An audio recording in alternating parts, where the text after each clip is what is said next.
It's early on a January Sunday morning in Auburndale, Florida. Me and a couple of other rail fans are waiting on the Ringling Brothers and Barnum and Bailey Circus train.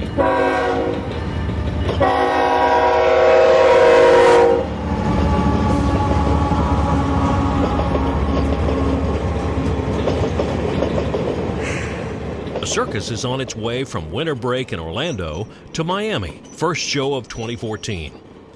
Little things about this train always amaze me, like how quiet the cars are rolling by. If not for the electric motors on them, these old cars would be virtually silent as they roll through pre-dawn Auburndale.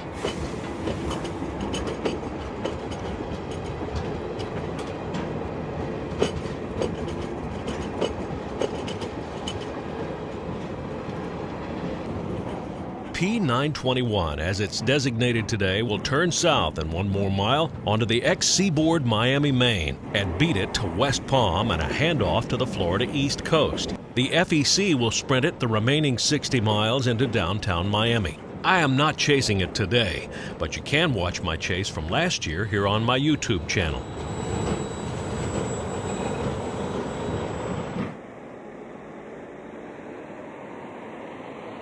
After sunrise, I went around the corner myself to see the changes on the Miami side at Auburndale. This, too, is part of the massive S-Line expansion project. The old McDonald Connection siding is now a 3-mile super siding. I didn't mean to say the old McDonald Connection. It's not a farming thing. It's the McDonald Connection. From the Avenue G crossing near the south end and looking northward, we see the new Spirit Lake crossovers. Beyond are the Auburndale crossovers, connecting the Seaboard Main with the McDonald Connection to the A-Line in Lakeland. At the north end, in Auburndale proper, the old can yard lead has been reconstructed from a beat-up yard track to a mainline structure.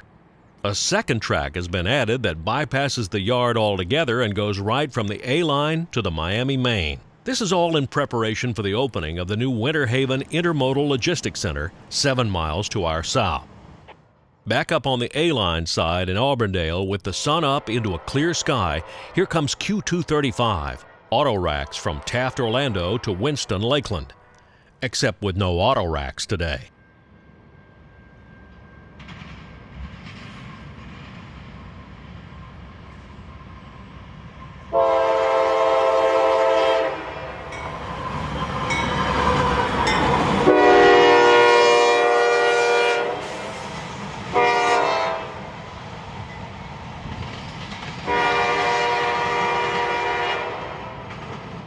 Even with all that upgrade going on just a mile from us here, the south end of Auburndale siding is still historic Atlantic coastline.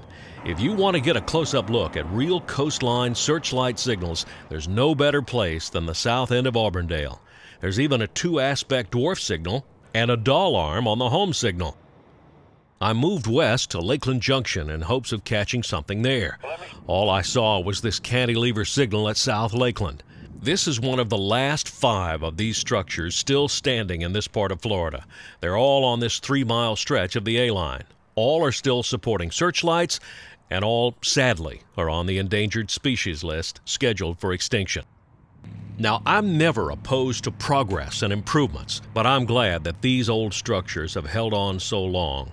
It excites the history buff in me to think that steam engines and GEVOs, crack World War II passenger trains, and Amtrak have all cleared these signals over the decades. Clear skies in the afternoon, and I'm set up in North Lakeland, where the Vitus subdivision flies over Interstate 4. This is Q453, daily Waycross, Georgia to Miami, Florida.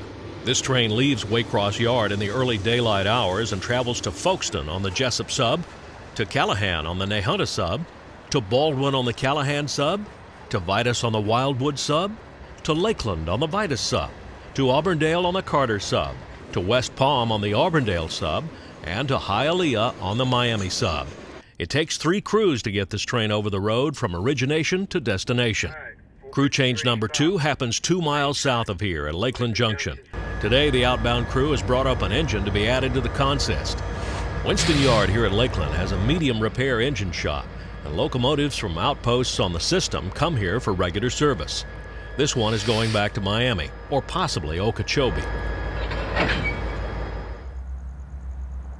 While shooting Q453 leaving for Miami, the capacity benefit of that new Lakeland siding showed itself. Q613 slips past 453 and came around the south leg of the Y, headed to Winston and then Mulberry. 613 is daily Bone Valley mixed traffic from Waycross.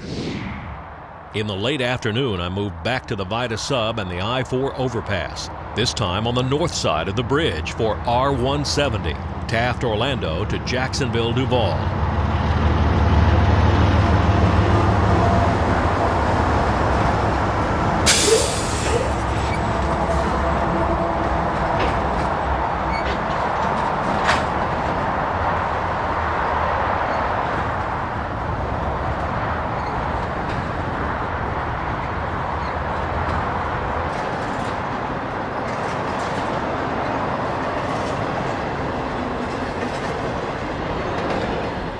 For all those scorching temperatures and the oppressive humidity that we in Florida endure from June through late October, this is the time of year when we get paid back.